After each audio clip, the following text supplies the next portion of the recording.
Nakakahiya sa buong mundo na ang Philippine National Police natin Mga po, maglalambing sana ako sa inyo na kung pwedeng pa-subscribe at paki-like na rin ang aking mga vlog. Maraming salamat at mabuhay tayong lahat.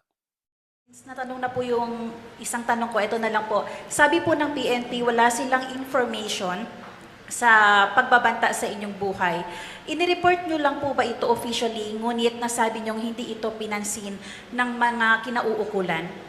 Ma'am, nakakahiya sa buong mundo na ang Philippine National Police natin, who by the way has intelligence funds, hindi alam ang mga pangyayari sa ating bansa.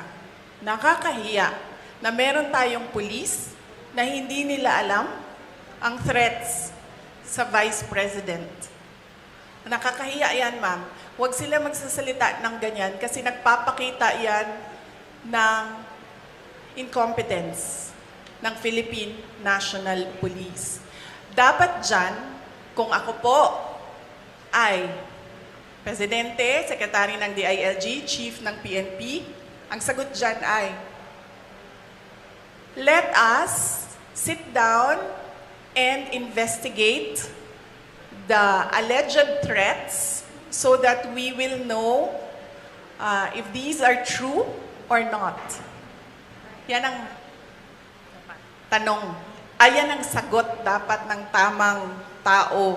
Pag yung tao na tama mag-isip, yan ang sinasagot dapat. Hindi yung sinasabing, wala kaming alam ng mga threats. Nakakahiya na ang pulis, ganyan. So, ibig sabihin, ang dami nilang walang alam ng mga pangyayari.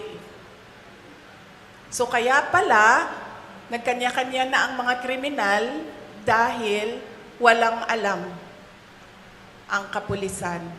Nakakahiya para sa Pilipinas na naririnig na ang pulis natin ganyan magsalita.